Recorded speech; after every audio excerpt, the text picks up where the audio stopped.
Why do artists do what they do? What are they hoping for? I was privileged to see for myself how these questions might be answered. On Thursday, I was at the Stanek Gallery, filming the work of the 7 exhibition and waiting for the artists to arrive. A young woman came in, and after looking carefully at the whole show, planted herself in front of a large painting by Mary Spinelli. Mary, how does it feel to walk into an art gallery and see a red dot? It's marvelous. It's wonderful. Best thing that has happened to me in a long time. That woman just loves your work. I'm thrilled about it. I really am. It's great. I've always worked out of the bedroom in our home. I've never had a studio separate in another building. Yeah. I've gotten used to it now. If somebody said you could have a great big cavernous studio away from your home, I'd say no. Yeah. I'm fine the way it is. Yeah, I love that even more. You said you paint in a very small studio. Yes. But how do you do a big one like that? I work on quite a large table for all my pieces because I like a hard surface. Everything is on 4-ply ragboard that I've gessoed. I will go from the table, flat, hard surface, up to a wall sporadically to work on it, and then I can step back from it and look at it and make changes, but then it goes right back to the table. And when I get that large, the 40 by 60s, it's a little difficult. Your paintings always seem to me to be of places, but sometimes the places are of another world. Everybody says that, and I love hearing that because that's inspiring to me to look at skies or anything from nature. Aside from the work itself inspiring me, I love sunsets, clouds, everything like that. Hi, I'm Bruce Samuelson, now participating in a show at the Stanek Gallery. I asked Bruce about how he connected with the gallery, and Catherine Stanek chimed in. We were doing our first exhibition called Inspirations, and it was about the people who inspired our work, and you're among them. That's how we came and invited you for the first time. So how did you inspire? Are you some kind of a teacher or something? No, I teach at the Academy for about the past 43 years. But Catherine Stanek was one of my favorite students. Inspiration goes both ways. You're a painter and she's a sculptor. Well, I'm a frustrated sculptor. I almost went into sculpture at the Academy in the beginning. It's interesting you said that because your paintings are very three-dimensional, the forms at least. Well, I look at sculpture just as much, if not more than painting, for inspiration. Michelangelo, Rodin, Giacometti, and Henry Moore.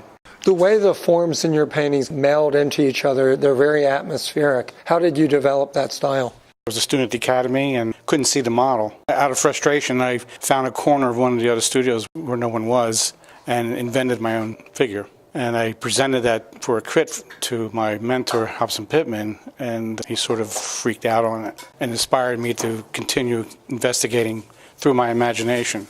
I continued to work from the model in the classroom, but I always found time to explore making up the figures and seeing where they would take me.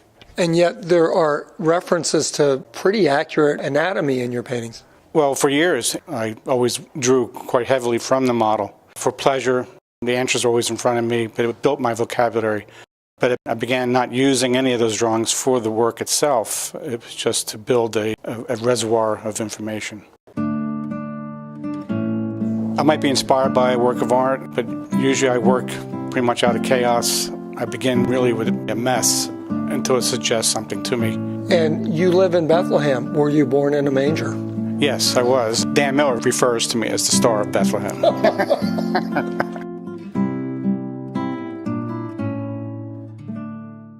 My name is Bernardo Siciliano. I'm a painter. I'm living in New York. I paint things and people I know well, friends and places nearby, an autobiography of my daily life. So I paint portraits of myself, people I know very well. The street nearby my studio and my apartment. Dumbo, it's under the Brooklyn Bridge, on the coast, facing Manhattan. This is my brother, my niece and my daughter. The other pictures are 2 spots in Dumbo. One is a parking lot in my building studio, and the other one is the block between my studio and my apartment. I painted that block many times, day, night. I also use photos, but I prefer to work from life. So when I paint cityscapes, I need to see the scene as much as possible. So I stand in front of it for so long and I make drawings. It's a combination of memory, drawings and some pictures, very bad ones with my iPhone. Unfocused, blurry.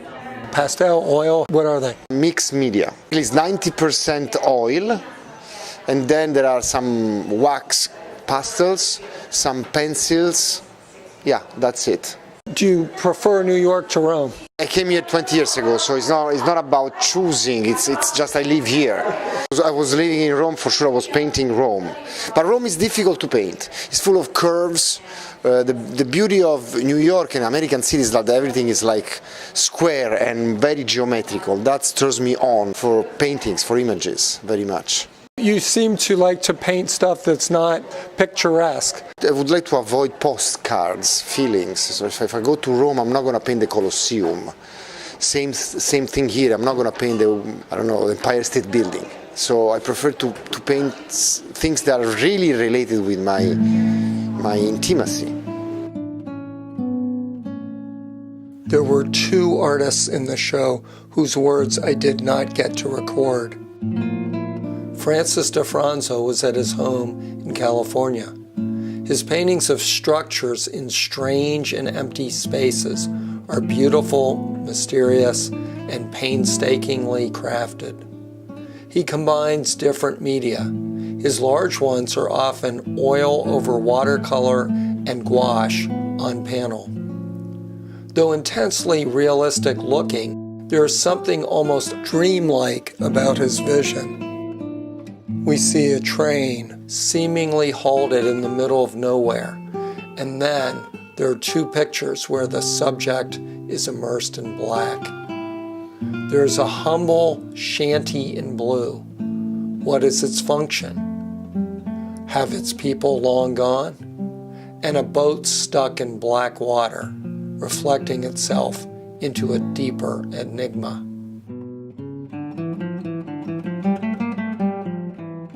These are paintings that really stick with a person.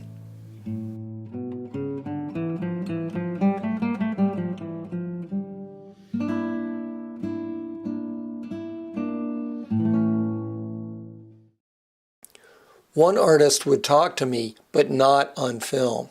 Fortunately, I did get his lovely wife to introduce him, so that at least you can get a sense of the mellifluous way in which he speaks. Excuse me, sir, what's your name? I am Valerio D'Ospina. He told me he obsessively takes and collects photographs. Valerio based this painting on an archival photograph of the Titanic and another ocean liner under construction. This painting of a factory is from the southern Italian town in which he was born. I learned that Valerio has a major fear of heights. He told me that this painting is a view from the top of the Empire State Building.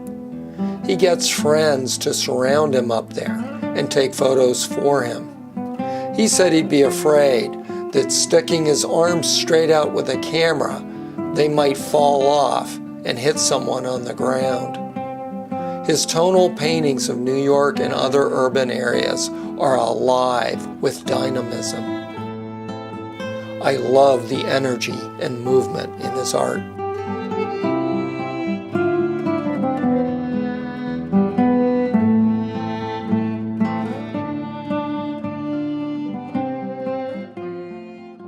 My name is Julia Levitina. I'm a sculptor.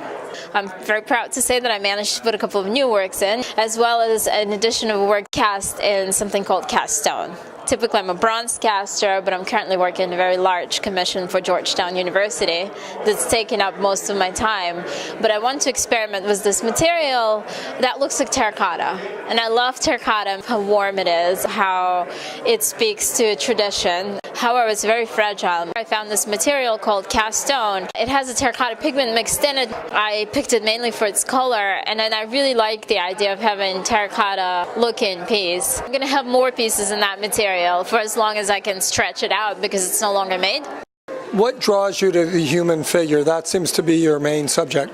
Human figure is something recognizable, something we can relate to the way we relate to each other on a very intuitive level. I think we share our humanity and we share our appreciation of beauty that I think we feel with our bodies and beings. Appreciation of art goes all the way back to prehistoric times, and people were moved by it. And I was just listening to a thing on NPR. It was an interview with a cellist who was playing in war-torn Iraq, Brahms' Fourth Symphony, and they talked to him about why he was doing it. And he had this really neat thing that he said. He was saying, you know, what's really certain in the world? We make these plans, we think we're in control, but at the end of the day, everything is so uncertain, and the only thing that has certainty is this appreciation of beauty. And to me, I always think that art is the highest form of hope. I'm Moe Brooker. Bruce and I were talking about we are now considered the oldies because we were in school together and we considered ourselves to be young. Well, in my book, the great Moe Brooker is eternally young. I can take a texture that I find in nature, use it in a different capacity, like grass, and it becomes something else entirely. Nature always matters to me, continually. Some time ago, I asked myself the question, what reality am I in at any given point? Am I in the reality of my parents? My father was a minister. Am I in the reality of my brother, who was a jazz musician? Am I in the reality of myself, who was the youngest of 7? I am a 7th son. And I was the only artist who remained. My brothers could draw better than me, but they all gave it up. So that begins to represent for me dealing with the realities that I have come through in my life to arrive where I am today. The cube. I did some stained glass windows for a building in Long Island. 13 windows, each window 5 by 7 feet. If I were to get another project, what would I do? And I said, I'd like to do a cube. Can you imagine each of those 8 feet square? 6. And each one is flow glass or stained glass, and inside is a light that comes on from time to time and then goes out. One day I'm going to get that project and I'm going to do it.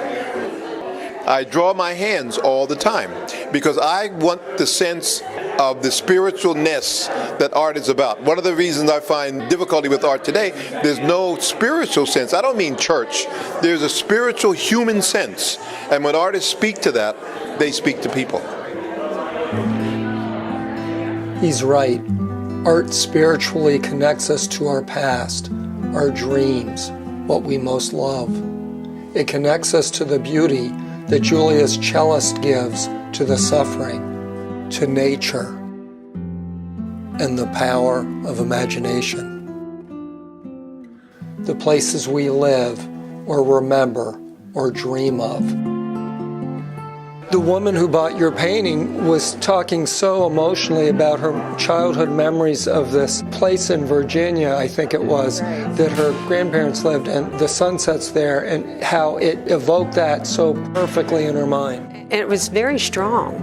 I mean, I got that from this young lady. She was very sincere about it, and it was very moving for me, because when you leave the solitude of your studio after you've worked by yourself for so long and you go out into the world with the piece and people respond to it, especially that way, for me it's very moving.